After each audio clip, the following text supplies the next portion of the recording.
दोस्तों नमस्कार। आप देख रहे हैं बिहार के मुख्य समाचार। जुड़े रहिए दिन भर की ताजा और बड़ी खबरों के साथ। विकास, रोजगार, योजना, पेंशन, साथ ही साथ कृषि, मौसम, राजनीति, सभी खबरें एक एक करके विस्तार से। बने रहिए वीडियो में शुरू से अंत तक। आइए देखते हैं बिहार की ताजा समाचार। पटना। बिहार सरकार द्वारा महिला सशक्तिकरण की दिशा में बड़ा कदम उठाते हुए राज्य की लगभग 11 लाख जीविका दीदियों को मई 2026 में प्रोत्साहन राशि की दूसरी किस्त भेजी जाएगी। इस चरण में प्रत्येक पात्र महिला के खाते में 20,000 रुपए की राशि आएगी। इससे पहले इन महिलाओं को स्वरोजगार के लिए 10,000 रुपए की पहली किस्त दी जा चुकी है। इस योजना का मुख्य उद्देश्य राज्य के प्रत्येक परिवार की एक महिला को आर्थिक रूप से आत्मनिर्भर बनाना और उन्हें नए व्यवसाय शुरू करने के लिए संबल प्रदान करना है। पटना। मौसम विभाग ने पटना समेत बिहार के 18 जिलों के लिए आंधी और बारिश का येलो अलर्ट जारी किया है। बंगाल की खाड़ी से आ रही नमी और चक्रवातीय परिसंचरण के कारण अगले 24 से 48 घंटों में 40-50 किमी घंटा की रफ्तार से हवाएं चलने और मध्यम बारिश की संभावना है। विभाग ने आकाशीय बिजली वज्रपात को लेकर विशेष सावधानी बरतने की सलाह दी है। खराब मौसम के दौरान लोगों से पेड़ों के नीचे न रुकने और सुरक्षित स्थानों पर रहने की अपील की गई है। ठाकुरगंज। हौसलों की उड़ान से ठाकुरगंज की 20 जीविका दीदियों ने आत्मनिर्भरता की नई इबारत लिखी है। मात्र 10,000 रुपए की मामूली पूंजी से शुरू कर ये महिलाएं अब स्थानीय बागानों से केले खरीदकर किशनगंज और इस्लामपुर के बड़े बाजारों में बेच रही हैं। इस सफलता से उत्साहित दीदियों ने अब खुद के केला बागान भी विकसित किए हैं। इनका अगला लक्ष्य महिला रोजगार योजना के तहत 2 रुपए लाख का ऋण लेकर व्यापार का विस्तार करना है। ये पहल क्षेत्र में महिला सशक्तिकरण का जीवंत उदाहरण पेश कर रही है। बिहार सरकार ने राज्य में पत्थर खनन की रॉयल्टी दरों में भारी बढ़ोतरी का निर्णय लिया है। अब पत्थर खनन की रॉयल्टी दर 60 रुपए 85 रुपए प्रति घन मीटर से बढ़ाकर सीधे 500 रुपए प्रति घन मीटर कर दी गई है। ये फैसला अवैध खनन पर लगाम लगाने और सरकारी राजस्व में वृद्धि के उद्देश्य से लिया गया है। हालांकि इस वृद्धि का सीधा असर निर्माण कार्यों पर पड़ने की संभावना है, जिससे आने वाले समय में गिट्टी और पत्थर की कीमतों में बड़ा उछाल देखने को मिल सकता है। पटना। महिलाओं को आर्थिक रूप से आत्मनिर्भर बनाने के उद्देश्य से सरकार ने मुख्यमंत्री महिला उद्यमी योजना को गति दी है। इस योजना के तहत जीविका समूहों से जुड़ी महिलाओं को नया व्यवसाय शुरू करने के लिए 10 लाख रुपये तक की आर्थिक सहायता दी जा रही है। विशेष बात यह है कि इस राशि में 5 लाख रुपये अनुदान के रूप में हैं, जबकि शेष 5 लाख रुपये ब्याज मुक्त ऋण के तौर पर उपलब्ध कराए जा रहे हैं।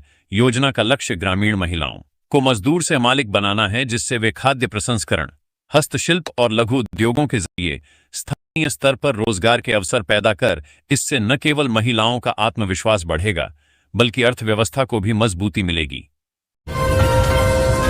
बिहार भाजपा के नवनियुक्त प्रदेश अध्यक्ष संजय सरावगी के नेतृत्व में संगठन विस्तार की तैयारियां तेज हो गई हैं। आगामी कार्य समिति और जिला इकाइयों के गठन में 33% महिलाओं की भागीदारी सुनिश्चित करने का लक्ष्य रखा गया है। संजय सरावगी ने स्पष्ट किया है कि पार्टी जमीनी स्तर पर आधी आबादी को सशक्त बनाने और सांगठनिक ढांचों में उन्हें मुख्य भूमिका देने के लिए प्रतिबद्ध है। इस कदम से न केवल संगठन को नई ऊर्जा मिलेगी, बल्कि आगामी चुनावों में महिला मतदाताओं के बीच पैठ और मजबूत होगी। किशनगंज में पद्मावती देवी और रामपरी देवी महिला सशक्तिकरण का चेहरा बन गई हैं। पद्मावती ने जीविका समूह से 10,000 रुपये लेकर आटा चक्की शुरू की और अब मुख्यमंत्री उद्यमी योजना के 10 लाख रुपये से अपने व्यवसाय का विस्तार कर रही हैं। वहीं हायकलवारी की रामपरी देवी ने भी इसी योजना के सहयोग से एक गाय से आधुनिक डेयरी फार्म तक का सफर तय किया है। आज वे 10 गायों की मालकिन हैं और अन्य लोगों को रोजगार भी दे रही हैं। इन दोनों की सफलता जिले की हजारों महिलाओं के लिए आत्मनिर्भरता की बड़ी प्रेरणा है। भागलपुर में पिछले 3 वर्षों में पुलों के बार बार गिरने से बुनियादी ढांचे की गुणवत्ता और सरकारी निगरानी पर गंभीर सवाल खड़े हो गए हैं। अगुवानी सुल्तानगंज निर्माणाधीन पुल के बार बार ढहने के बाद हाल ही में विक्रमशिला सेतु के हिस्से में आई खराबी ने जनता की चिंता और बढ़ा दी है। ये घटनाएं न केवल भारी वित्तीय क्षति हैं, बल्कि भ्रष्टाचार और तकनीकी लापरवाही का प्रत्यक्ष प्रमाण भी हैं। स्थानीय लोग अब इस मामले में दोषियों पर कठोर कार्रवाई और सुरक्षा ऑडिट की मांग कर रहे हैं। भागलपुर गंगा नदी पर बने विक्रमशिला सेतु का करीब 33 मीटर हिस्सा अचानक धंस गया है, जिससे पुल पर परिचालन पूरी तरह बाधित हो गया है। इस घटना के बाद इलाके में हड़कंप मच गया और प्रशासन ने सुरक्षा के मद्देनजर बैरिकेडिंग कर दी है। आवाजाही रुकने से दूध, सब्जी और फल जैसी आवश्यक वस्तुओं की आपूर्ति पर गहरा असर पड़ने की आशंका है। स्थानीय निवासियों को भारी दिक्कतों का सामना करना पड़ रहा है, जिससे दैनिक जीवन अस्त व्यस्त हो गया है। केंद्र सरकार के निर्देश पर सुपौल जिले के प्रतापगंज प्रखंड में भारतीय नागरिकता के आवेदनों के निपटारे में तेजी लाई गई है। अब यहां नेपाली मूल की महिलाओं के नागरिकता संबंधी आवेदनों की सुनवाई हर गुरुवार और शुक्रवार को निर्धारित की गई है। क्षेत्र में बड़ी संख्या में ऐसी महिलाएं हैं जिन्होंने भारतीय परिवारों में विवाह किया है और वर्षों से नागरिकता की प्रतीक्षा कर रही हैं। प्रखंड मुख्यालय में आयोजित इन विशेष सत्रों का उद्देश्य दस्तावेजों की जांच प्रक्रिया को सरल बनाना है, ताकि पात्र महिलाओं को जल्द से जल्द भारतीय नागरिकता मिल सके। यह कदम सीमावर्ती क्षेत्रों में प्रशासनिक सुगमता की दिशा में महत्वपूर्ण माना जा रहा है। भागलपुर के वाहन चालकों के लिए राहत भरी खबर है। जिले में लंबित 39 करोड़ रुपए से अधिक के ई-चालानों के समाधान के लिए राज्य सरकार ने एकमुश्त निपटान योजना लागू की है। इस योजना के अंतर्गत वाहन मालिकों को जुर्माने की राशि पर 50% तक की भारी छूट दी जाएगी। मामलों का निपटारा राष्ट्रीय लोक अदालत के माध्यम से किया जाएगा। प्रशासन ने वाहन चालकों से इस अवसर का लाभ उठाकर अपने पुराने विवादित चालानों को बंद करने की अपील की है। समस्तीपुर जिले में हालिया आंधी और ओलावृष्टि से फसलों को हुए भारी नुकसान के बाद राज्य सरकार ने किसानों को राहत देने की प्रक्रिया शुरू कर दी है। प्रभावित किसान कृषि इनपुट अनुदान योजना के तहत सहायता राशि प्राप्त करने के लिए 5 मई तक आधिकारिक पोर्टल पर ऑनलाइन आवेदन कर सकते हैं। सरकार ने स्पष्ट किया है कि जिन किसानों की फसल 33% से अधिक प्रभावित हुई है, उन्हें प्राथमिकता दी जाएगी। समय सीमा समाप्त होने के बाद पोर्टल बंद कर दिया जाएगा। अतः किसान जल्द से जल्द अपने दस्तावेजों के साथ आवेदन प्रक्रिया पूरी कर लें, ताकि क्षतिपूर्ति की राशि सीधे उनके बैंक खातों में भेजी जा सके। बिहार की राजनीति से एक बड़ी खबर सामने आ रही है। राज्य के भवन निर्माण विभाग ने पूर्व मुख्यमंत्री राबड़ी देवी समेत कई पूर्व मंत्रियों को उनके सरकारी आवास खाली करने का कड़ा नोटिस जारी किया है। विभाग ने स्पष्ट निर्देश दिया है कि सभी आवंटित बंगलों को 15 दिनों के भीतर खाली कर दिया जाए। समय सीमा समाप्त होने के बाद भी यदि आवास खाली नहीं किए जाते हैं तो विभाग नियमानुसार दंडात्मक कार्रवाई शुरू करेगा। सत्ता परिवर्तन और नए आवंटन के मद्देनजर यह कदम उठाया गया है, जिससे विपक्षी खेमे में हलचल तेज हो गई है।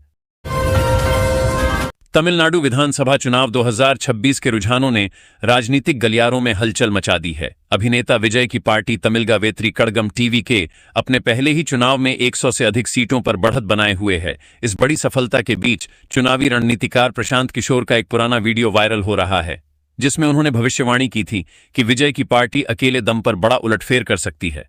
रुझानों में सत्ताधारी डीएमके पिछड़ती नजर आ रही है, जिससे राज्य में दशकों पुराने द्विध्रुवीय राजनीति का अंत होता दिख रहा है।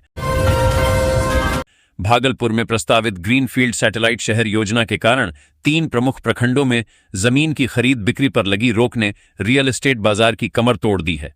निबंधन रजिस्ट्री कार्यालयों में राजस्व में भारी गिरावट दर्ज की गई है, जिससे सरकार को मिलने वाले कर पर भी बुरा असर पड़ा है। इस अनिश्चितता के कारण न केवल निवेशक पीछे हट रहे हैं, बल्कि स्थानीय कारोबार और निर्माण क्षेत्र भी पूरी तरह ठप पड़ गया है। आम लोग और व्यापारी अब इस गतिरोध के जल्द समाधान की मांग कर रहे हैं। भागलपुर गंगा की लहरों पर अब जहाजों का रास्ता भटकना बीते वक्त की बात होगी।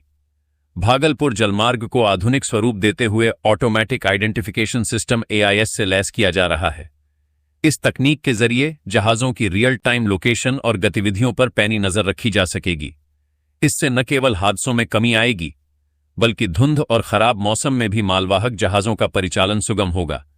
जलमार्ग के इस आधुनिकीकरण से क्षेत्र में व्यापारिक गतिविधियों को नई गति मिलने की उम्मीद है। RSS के अनुसार वर्तमान जातीय विभाजन के लिए मनु महाराज को दोष देना गलत है। संघ का कहना है कि मनु ने केवल 4 वर्णों की व्यवस्था दी थी, जबकि आज समाज में मौजूद हजारों जातियां बाद के कालखंड और राजनीतिक स्वार्थों की देन हैं। नेताओं ने अपने लाभ के लिए समाज को छोटे छोटे हिस्सों में बांट दिया है। RSS ने स्पष्ट किया कि मनु पर हो रहा विरोध बेवजह है। समाज को तोड़ने वाली वर्तमान जातिगत जटिलताओं के लिए आधुनिक राजनीति जिम्मेदार है, न कि प्राचीन वर्ण व्यवस्था। बोधगया वियतनाम के राष्ट्रपति के 5 मई को होने वाले प्रस्तावित दौरे को लेकर जिला प्रशासन पूरी तरह अलर्ट है। सुरक्षा चाक चौबंद करने के लिए पुलिस ने रविवार को मॉक ड्रिल कर व्यवस्थाओं को परखा। राष्ट्रपति की सुरक्षा के मद्देनजर सुबह 10 बजे से दोपहर 3 बजे तक कई प्रमुख मार्गों पर वाहनों का प्रवेश पूरी तरह प्रतिबंधित रहेगा। जिला प्रशासन ने आम नागरिकों से वैकल्पिक मार्गों का उपयोग करने की अपील की है ताकि वीवीआईपी मूवमेंट के दौरान यातायात सुगम बना रहे। गया जंक्शन पर निर्माण कार्यों के चलते 20 दिनों का मेगा ब्लॉक लिया गया है, जिससे रेल यातायात भारी रूप से प्रभावित होगा। इस दौरान कोसी सुपर एक्सप्रेस और गंगा दामोदर एक्सप्रेस जैसी महत्वपूर्ण ट्रेनें अपने निर्धारित मार्ग के बजाय बदले हुए रूट से चलेंगी। ब्लॉक के कारण कई अन्य ट्रेनों को अस्थायी रूप से रद्द किया गया है, जबकि कुछ को बीच रास्ते में ही आंशिक रूप से समाप्त किया जा रहा है। यात्रियों को होने वाली असुविधा से बचने के लिए रेलवे ने यात्रा से पहले आधिकारिक शेड्यूल चेक करने की सलाह दी है। भागलपुर जमुई विक्रमशिला सेतु के अचानक क्षतिग्रस्त होने से जमुई समेत दक्षिण बिहार का उत्तर बिहार से सीधा संपर्क कट गया है। सामरिक रूप से महत्वपूर्ण इस पुल के टूटने से यातायात पूरी तरह ठप है, जिससे हजारों यात्री फंसे हैं और मालवाहक वाहनों के पहिए थम गए हैं। प्रशासन ने सुरक्षा के मद्देनजर आवागमन पर रोक लगा दी है। अब मुंगेर का श्री कृष्ण सेतु ही उत्तर बिहार जाने का एकमात्र मुख्य सहारा बचा है। इस डायवर्जन के कारण मुंगेर रूट पर भारी जाम और दबाव बढ़ने की आशंका है। अधिकारी बहाली कार्य में जुटे हैं। पश्चिम बंगाल विधानसभा चुनाव की मतगणना के रुझानों ने पटना विश्वविद्यालय के शैक्षणिक गलियारों में हलचल पैदा कर दी है। विश्वविद्यालय के छात्रों और शिक्षकों के बीच इन नतीजों पर गहन चर्चा हो रही है। छात्रों का मानना है कि भाजपा को मिल रही बढ़त शहरी मतदाताओं के ध्रुवीकरण और सत्ता विरोधी लहर एंटी इंकम्बेंसी का स्पष्ट परिणाम है। वहीं शिक्षकों ने इसे चुनावी रणनीतियों में बदलाव के संकेत के रूप में देखा। कैंपस में यह चर्चा जोरों पर है कि बंगाल की राजनीति अब एक नए मोड़ की ओर बढ़ रही है। पश्चिम बंगाल विधानसभा चुनाव के शुरुआती रुझानों में बीजेपी की बड़ी बढ़त और टीएमसी के पिछड़ने ने राजनीतिक गलियारों में हलचल तेज कर दी है। इसी बीच पूर्णिया सांसद पप्पू यादव का एक पुराना सोशल मीडिया पोस्ट तेजी से वायरल हो रहा है। उन्होंने पहले घोषणा की थी कि यदि बंगाल में बीजेपी की जीत होती है तो वे संघर्ष का रास्ता छोड़ देंगे। अब उनके इस संकल्प पर सोशल मीडिया यूजर्स उनसे सवाल पूछ रहे हैं। क्या आपको लगता है कि इस तरह के चुनावी वादों का असर किसी नेता की भविष्य की राजनीति पर पड़ता है? चेन्नई तमिलनाडु विधानसभा चुनाव 2026 के रुझानों ने स्पष्ट कर दिया है कि राज्य की राजनीति में स्थानीय अस्मिता और सत्ता विरोधी लहर सबसे प्रभावी कारक रहे। डीएमके गठबंधन के पक्ष में प्रचार करने आए बिहार के दिग्गज नेता तेजस्वी यादव का जादू मतदाताओं पर नहीं चल सका। स्टार प्रचारकों की मौजूदगी के बावजूद जमीनी स्तर पर बेरोजगारी और प्रशासनिक चुनौतियों ने डीएमके की रणनीति को बैकफुट पर धकेल दिया। नतीजतन गठबंधन को अपनी पारंपरिक सीटों पर भी कड़े संघर्ष और स्थानीय विरोध का सामना करना पड़ा। नई दिल्ली कोलकाता विधानसभा चुनाव 2026 के नतीजों ने नया इतिहास रच दिया है। पश्चिम बंगाल में भाजपा ने प्रचंड बहुमत के साथ ऐतिहासिक जीत दर्ज की है। वहीं असम में लगातार तीसरी बार डबल इंजन सरकार पर जनता ने मुहर लगाई है। बिहार के मुख्यमंत्री सम्राट चौधरी ने इस दोहरी जीत पर हर्ष जताते हुए इसे प्रधानमंत्री मोदी के नेतृत्व और विकासवाद की जीत बताया। उन्होंने कहा कि जनता ने तुष्टीकरण को नकार कर सुशासन और सुरक्षा के भरोसे को चुना है।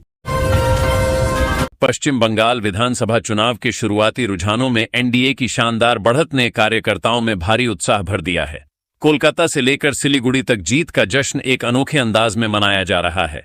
पारंपरिक जीत की मिठाई जलेबी की जगह इस बार बंगाल की मशहूर झालमुड़ी ने ले ली है। दरअसल चुनाव प्रचार के दौरान पीएम मोदी का झालमुड़ी खाते हुए वीडियो वायरल हुआ था, जिसे अब समर्थक अपनी जीत के स्वाद और क्षेत्रीय अस्मिता से जोड़कर देख रहे हैं। भाजपा मुख्यालयों पर ढोल नगाड़ों के साथ कार्यकर्ता एक दूसरे को झालमुड़ी खिलाकर ऐतिहासिक परिवर्तन का स्वागत कर रहे हैं। बेतिया पश्चिम चंपारण के बेतिया में आयोजित सद्भावना यात्रा के दौरान जदयू नेता निशांत कुमार ने अपनी राजनीतिक प्रतिबद्धता दोहराई। जनसभा को संबोधित करते हुए उन्होंने स्पष्ट किया कि वे अपने पिता मुख्यमंत्री नीतीश कुमार की ज़ीरो टॉलरेंस नीति पर अडिग रहेंगे। निशांत कुमार ने हुंकार भरते हुए कहा कि वे अपराध, भ्रष्टाचार और सांप्रदायिकता के खिलाफ कभी कोई समझौता नहीं करेंगे। उन्होंने कार्यकर्ताओं से एकजुट होकर समाज में प्रेम और भाईचारा बनाए रखने की अपील की, ताकि राज्य की प्रगति निर्बाध रूप से जारी रह सके। बगहा समाज में बदलाव की एक भावुक तस्वीर सामने आई है, जहां एक शराबी पिता ने अपनी मासूम बेटी के कहने पर शराब छोड़ने का फैसला किया। प्रभारी एसपी निर्मला कुमारी की मौजूदगी में व्यक्ति ने अपने कान पकड़कर भविष्य में नशा न करने की शपथ ली। एसपी की इस मानवीय पहल की हर तरफ सराहना हो रही है। पुलिस का यह संवेदनशील चेहरा न केवल परिवारों को टूटने से बचा रहा है, बल्कि शराबबंदी को लेकर समाज में एक सकारात्मक संदेश भी दे रहा है। बीआरए बिहार विश्वविद्यालय में स्नातक सत्र 2026-3 के लिए नामांकन प्रक्रिया आज सोमवार से शुरू हो रही है। छात्र 4 मई से 25 मई तक UMIS पोर्टल के माध्यम से ऑनलाइन आवेदन कर सकते हैं। इस बार विवि के कुल 1.60 लाख सीटों पर प्रवेश का अवसर है, जिसमें 37 नए डिग्री कॉलेजों को भी शामिल किया गया है। 4 वर्षीय स्नातक कोर्स में रुचि रखने वाले विद्यार्थी समय सीमा के भीतर अपना पंजीकरण सुनिश्चित करें। पटना, बिहार में बुनियादी ढांचा परियोजनाओं की गति बढ़ाने के लिए राज्य सरकार ने कड़ा रुख अपनाया है। विकास परियोजनाओं के लिए अधिग्रहित भूमि के मुआवजा भुगतान में हो रही देरी को देखते हुए अब मुख्यालय स्तर से सीधी निगरानी की जाएगी। विभागीय समीक्षा में पाया गया कि कई जिलों में राशि उपलब्ध होने के बावजूद रैयतों को भुगतान लंबित है। इसके समाधान के लिए मुख्यालय ने जिला भू अर्जन अधिकारियों को सख्त निर्देश जारी किए हैं। अब साप्ताहिक रिपोर्ट के माध्यम से प्रगति की समीक्षा होगी, ताकि वित्तीय पारदर्शिता सुनिश्चित हो सके और निर्माण कार्यों में कोई बाधा न आए। भारतीय रिजर्व बैंक RBI ने महंगाई के वास्तविक प्रभाव को समझने के लिए देशव्यापी सर्वेक्षण शुरू किया है। इसके तहत बिहार के मुजफ्फरपुर सहित देश के कुल 8 प्रमुख जिलों को चुना गया है। इस सर्वे में RBI की टीमें घर घर जाकर लोगों से उनकी आय, खर्च और दैनिक उपभोग की वस्तुओं पर बढ़ती कीमतों के असर की जानकारी ले रही हैं। इस डेटा का उपयोग आगामी मौद्रिक नीति को तैयार करने और मुद्रास्फीति को नियंत्रित करने के लिए किया जाएगा। विशेषज्ञों का मानना है कि इस जमीनी फीडबैक से आम जनता की आर्थिक स्थिति का सही आकलन हो सकेगा।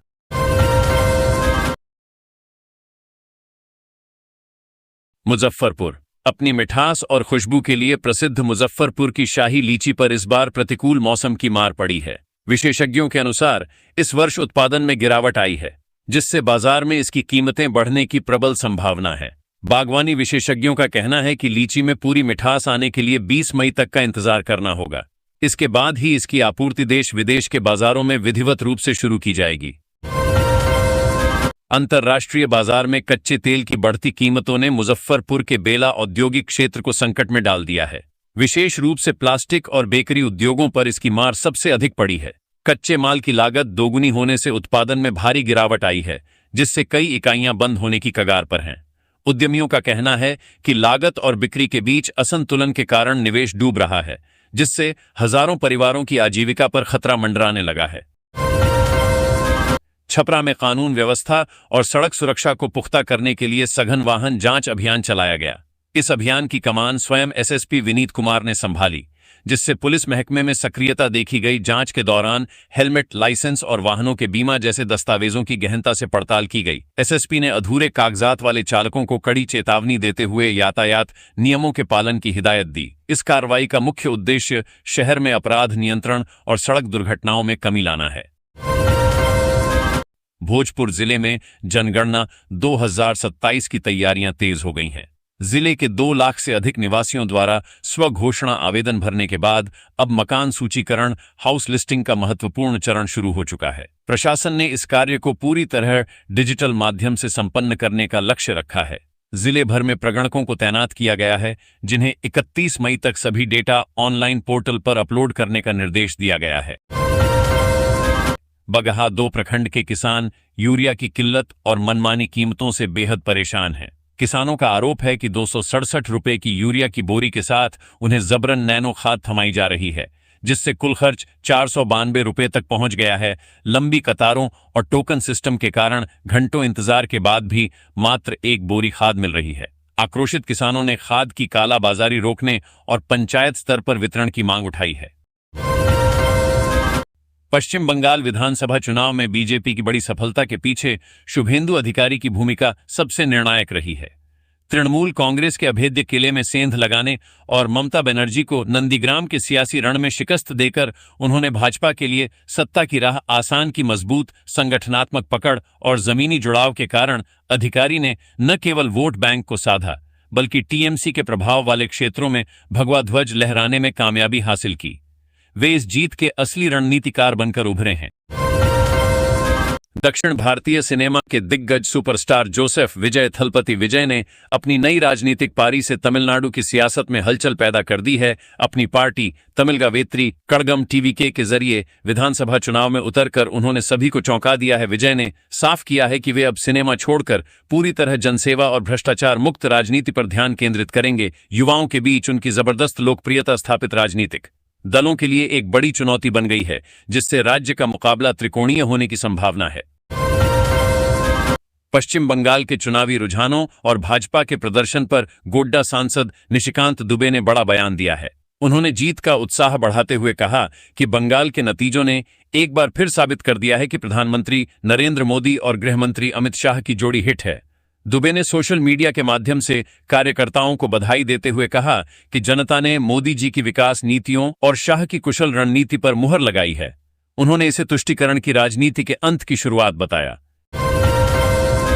केरल विधानसभा चुनाव 2026 के नतीजों में बड़ा उलटफेर देखने को मिला है। कुथुप्रांबा सीट पर राष्ट्रीय जनता दल के उम्मीदवार के प्रवीण ने ऐतिहासिक जीत दर्ज कर सबको चौंका दिया है। दूसरी ओर राज्य में अपनी जड़ें मजबूत कर रही भारतीय जनता पार्टी ने भी बड़ी कामयाबी हासिल की है। भाजपा ने केरल में 3 सीटों नेमम, कझाकुट्टम और चथन्नूर पर जीत का परचम लहराया है। राजनीतिक विश्लेषक इसे केरल की पारंपरिक राजनीति में एक बड़े बदलाव के संकेत के रूप में देख रहे हैं। पश्चिम बंगाल के चुनावी दंगल में इस बार न टाट साड़ी का पारंपरिक दांव चला और न ही ममता मैजिक का जादू। इस राजनीतिक शोर के बीच लोक गायिका मैथिली ठाकुर भारतीय जनता पार्टी के लिए असली गेम चेंजर साबित हुई। अपनी सुरीली आवाज और सांस्कृतिक जुड़ाव के जरिए मैथिली ने न केवल युवाओं को आकर्षित किया, बल्कि भाषाई बाधाओं को तोड़कर बंगाल के घर घर में अपनी जगह बनाई। उनके सांस्कृतिक प्रभाव ने वोटर्स के बीच एक नई लहर पैदा कर भाजपा के पक्ष में माहौल बदल दिया।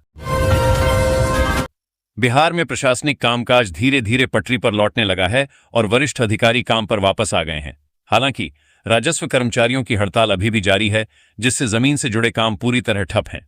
दाखिल खारिज, म्यूटेशन, रसीद कटवाने और एलपीसी जैसे जरूरी कामों के लिए लोग अंचल कार्यालयों के चक्कर काट रहे हैं। हड़ताल के कारण राज्य भर में जमीन संबंधी हजारों मामले लंबित हैं, जिससे आम जनता को भारी परेशानी का सामना करना पड़ रहा है।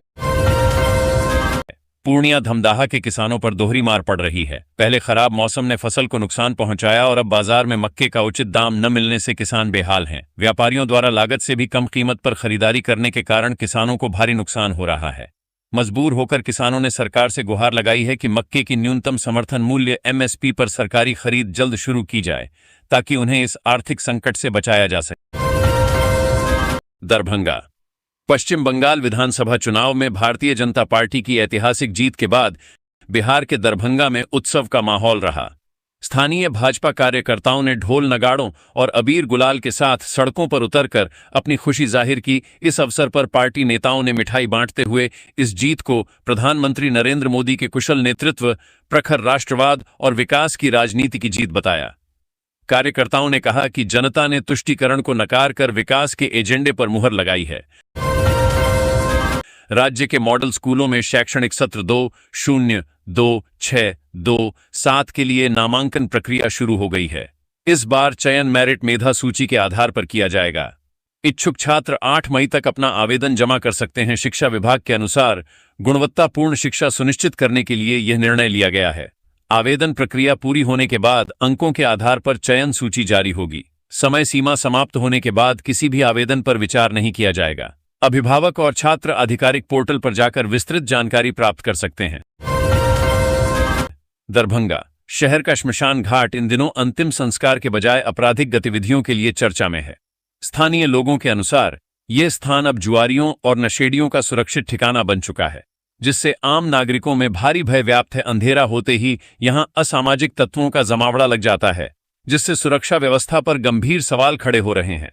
निवासियों ने प्रशासन से अविलंब पुलिस गश्ती बढ़ाने और पर्याप्त रोशनी की व्यवस्था करने की मांग की है, ताकि घाट की पवित्रता और जन सुरक्षा बनी रहे। पश्चिम बंगाल विधानसभा चुनाव के नतीजों ने 15 साल लंबे ममता बनर्जी के शासन का अंत कर दिया है। अदीदी की इस विदाई के पीछे ये 5 मुख्य कारक जिम्मेदार रहे। सत्ता विरोधी लहर, 1.5 दशक के शासन के बाद जनता में बदलाव की तीव्र आकांक्षा, भ्रष्टाचार के आरोप, शिक्षक भर्ती घोटाले और स्थानीय स्तर पर कटमनी के आरोपों ने छवि बिगाड़ी। कानून व्यवस्था, चुनावी हिंसा और संदेश खाली जैसी घटनाओं से महिला सुरक्षा पर सवाल उठे। ध्रुवीकरण, मतों का स्पष्ट विभाजन और विपक्षी एकजुटता ने टीएमसी के गढ़ में सेंध लगाई। संगठनात्मक कमजोरी, जमीनी स्तर के कार्यकर्ताओं का मोहभंग और बड़े नेताओं का साथ छोड़ना भारी पड़ा। पश्चिम बंगाल के राजनीतिक रण में भाजपा की रणनीति ने सबको चौंका दिया। इस जीत के पीछे अमित शाह का चाणक्य कौशल और कुशल संगठन रहा। गेम बदलने वाले 5 प्रमुख चेहरे। अमित शाह, जमीनी स्तर पर बूथ प्रबंधन और आक्रामक चुनाव प्रचार। शुभेंदु अधिकारी, ममता के गढ़ में सेंध लगाकर स्थानीय जनाधार मजबूत किया। दिलीप घोष, हिंदुत्व और कार्यकर्ताओं में जोश भरने की कमान संभाली। मिथुन चक्रवर्ती, स्टार पावर और जनसभाओं के जरिए भावनात्मक जुड़ाव बनाया। सुकांत मजूमदार, संगठनात्मक मजबूती और युवाओं को पार्टी से जोड़ा। इन चेहरों के तालमेल और सोनार बांग्ला के संकल्प ने बंगाल की राजनीति की दिशा बदल दी। पश्चिम बंगाल विधानसभा चुनाव 2026 के मद्देनजर प्रधानमंत्री नरेंद्र मोदी ने राज्य के विकास के लिए मोदी मैजिक प्लान के तहत कई बड़े वादे किए हैं। भाजपा का दावा है कि सरकार बनते ही पहली कैबिनेट बैठक में इन 5 प्रमुख केंद्रीय योजनाओं को लागू कर दिया जाएगा। राज्य के हर परिवार को 5 लाख तक का मुफ्त स्वास्थ्य बीमा, किसानों को मिलने वाली सालाना राशि को बढ़ाकर 9,000 रुपये करना, राज्य सरकार के कर्मचारियों के लिए तत्काल प्रभाव से लागू होगा। राज्य में बेघर परिवारों के लिए पक्के घरों का निर्माण तेज करना, गरीब परिवारों को मुफ्त राशन और अन्य खाद्य सहायता सुनिश्चित करना। भाजपा का संकल्प है कि ये योजनाएं बंगाल में डबल इंजन सरकार की विकास गति को तेज करेंगी। जय हिंद, जय भारत, वंदे मातरम।